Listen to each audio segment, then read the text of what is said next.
Angry scenes yet again on the streets of Yangon. It's not bringing down the generals that gets people demonstrating these days, but disputes over land grabs and the need for the constitution to be changed.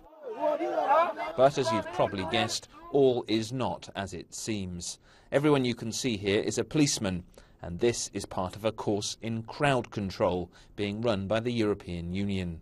We are training bounces. It's just to, when there is too much pressure on the line of the police, they moving forwards, very dynamic. So to remove the demonstrators, that they go back and that they have a little space in front of the line.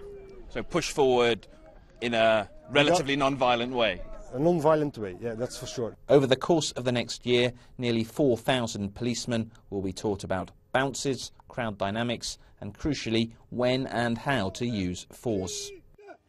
The Burmese police, like most of the big state institutions here, have been completely untouched by the reform process that's been taking place. That means that officers like these are unprepared for the increase in public demonstrations and the occasional outbreak of mob violence that has accompanied the rapid political change. In the last few years, the Burmese police have been seen at their very worst.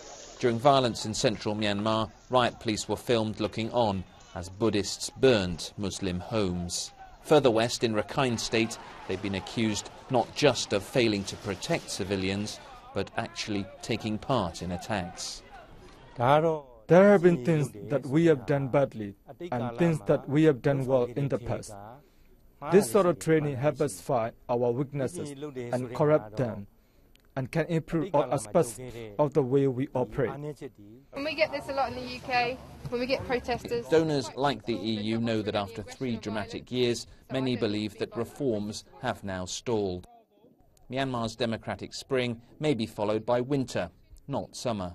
We have come here because there was a momentum. So the EU came here when there was a transition.